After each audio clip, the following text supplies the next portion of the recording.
yung 4x6 na yun eh. Wala pa naman. So, binayaran ko na yung kulang ko na lang 560. Tapos sa San Pedro, wala pa silang CCA. Bakit?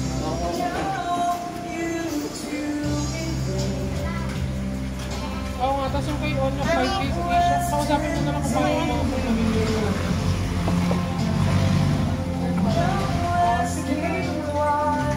Kailangan mo lang i-video kasi para pag nagbayad mo sa San Pedro naman.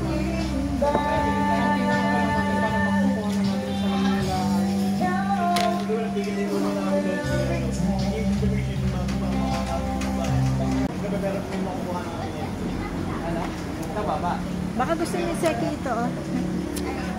Binigay ko nga rin yung akin.